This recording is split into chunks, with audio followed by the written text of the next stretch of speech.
Hey, I'm Colin. And I'm Chris. And you're watching AmpedUpSibs.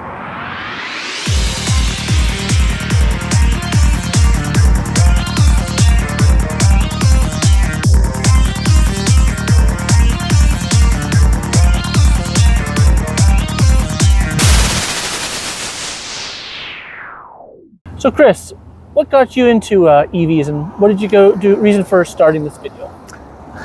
Well, you already know the answer, but you guys don't.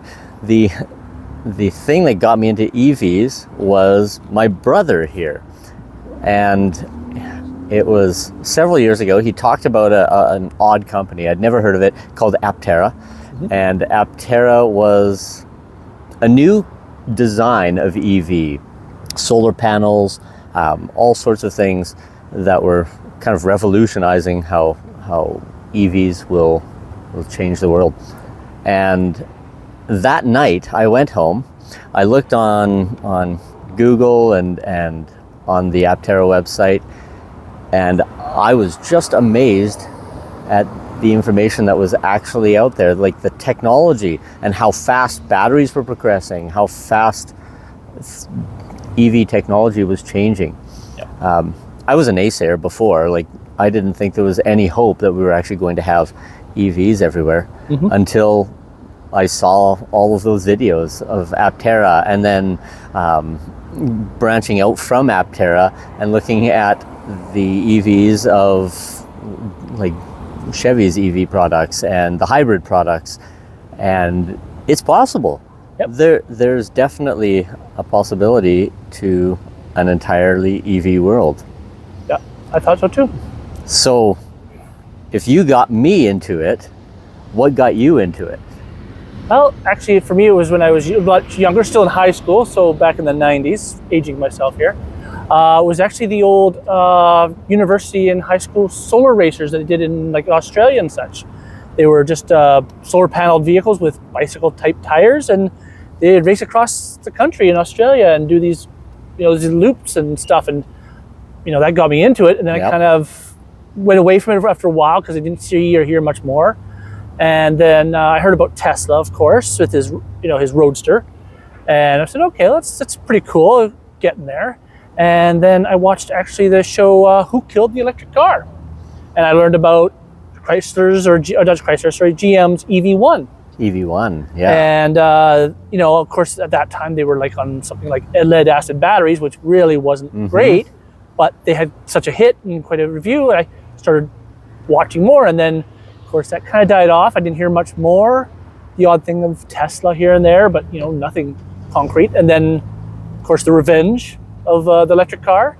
And then about, I guess 2019, just before COVID hit, I started watching more of YouTube of it. And then of course during COVID, when I wasn't working, I would just sit there and watch about batteries and EVs, and just how the technology is getting faster and faster and progressing. And then of course I learned about Aptera through a fellow car builder like myself, and because he's a host or sponsor for it, and kind of told you about it, got myself hooked even more, and I've just been progressively watching others and learning about the technology as it's constantly growing, evolving, watching China, how they're going, and how CATL and their new designs on batteries, and some impressive then of course stuff. BYD with their electric cars, and I'm pretty sure like what Sandy Moreau says, BYD is pretty much the biggest in the world, mostly in China right now, but they are probably the biggest EV. And then of course you and I went to that fully charged, and got to test drive a car and stuff, and of course fell in love with the Polestar 2. The Polestar 2. And even more hooked than I ever was before. So yeah, I guess that's sort of my way of getting into it. And then of course, like I said, I introduced you into it. Yeah, that's kind of our journey, I guess. It is. It's kind of neat that Fully Charged really did inspire us to make a few videos as well.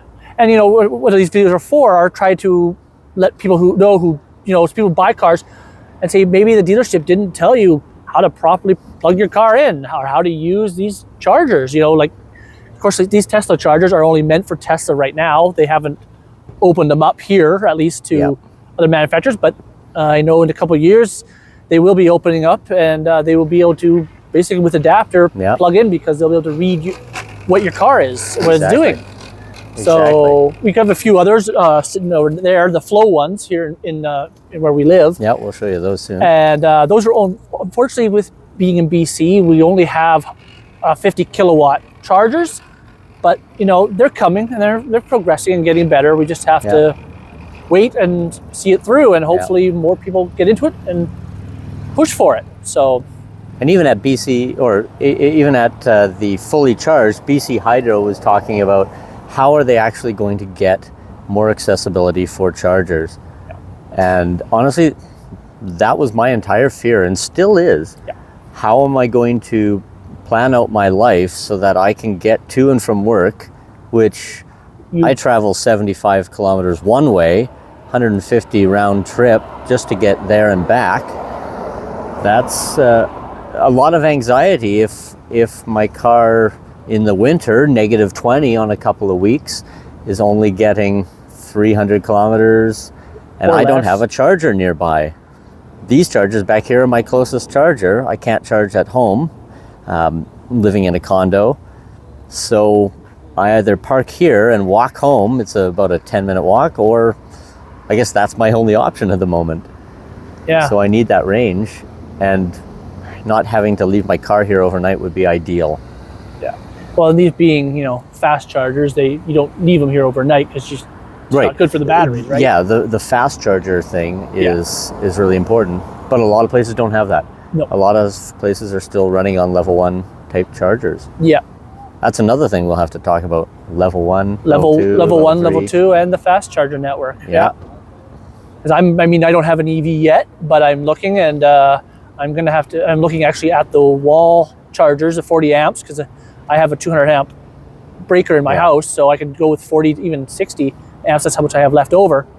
But I'm starting to look at those first, so that when it comes time to buy the car, I already know what charger I'm going to go with, and get that installed, of course, professionally. I'm not doing it myself. That's too many watts and amps to deal with. I don't want to electrocute myself, thanks. Yeah. And you live in a strata complex as well, but fortunately have a garage. Yes. And also, you're having troubles getting them to buy into the idea that we could put solar panels on our roofs, that we could power ourselves a little bit. Yeah. In my complex, it's already fully electric for heat and air conditioning and everything, but I do have a heat pump, which I've actually updated to a cold weather one. Yeah. And basically, it actually dropped my electricity bill at wintertime by 40% by going to one that getting a more efficient one that could drop down to -12 and still create heat without going to the electric furnace. Oh yeah. It also helps that I got a multi-stage, so my furnace is 3-stage, so it doesn't use all 3 elements off the bat, and my heat pump's 5-stage. So during the summertime, in air conditioning, it just idles all day long. It hardly uses any power, which is great because it doesn't have to ramp up. Because in the morning time, it starts when the temperature starts to rise, and then it just stays at a steady idle at stage 1 and just sits there and keeps its house at the same temperature the whole day long. So I'm actually pretty good with that. That is pretty efficient. But I do want solar because, as I said, my hydro bills are not great in the winter. Yeah. But it would be nice to have a little bit of an offset if it's possible in wintertime. I mean, I have to figure out ways of cleaning solar panels off for, optimum power. But being here where we are, we're a semi-arid valley, we do get a fair bit of sun in the winter, even though we do drop down to, -20. Yeah. Despite what people might think, it's not always snowing here in Canada. Yeah, we don't live in igloos. Truthfully, we do not live in igloos. Yeah, you can see behind me there are actual buildings. Yep. Not made of ice. And you also have to contend with the huge variety of weather that we have. Plus 40 to -25-ish. Yep. Or, as the heat wave we had 110 Fahrenheit if you want, for our American viewers, and 110 Fahrenheit at highs, and down to, I think it's average in Fahrenheit about 10 degrees is where our coldest time hits mostly. It usually lasts 2 to 3 weeks. And then we're back up to, like 25-ish in Fahrenheit, or, -10. So depending on which system you use all the time. Yeah.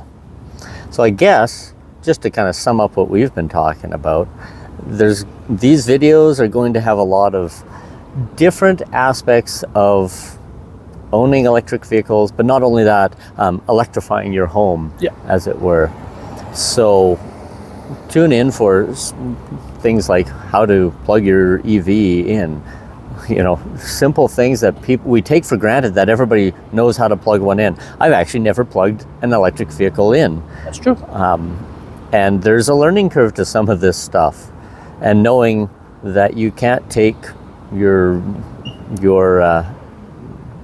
vehicle just to any old one if it doesn't have an adapter, if there's different adapters to go around. Yep. So lots of different aspects, like learning about that. I'm going to keep you informed. I'm going to talk to my Strata about installing chargers or allowing us to even have a cord or some way to plug in electric vehicles. And so I'll keep you informed of how I convince my Strata that this is a good idea.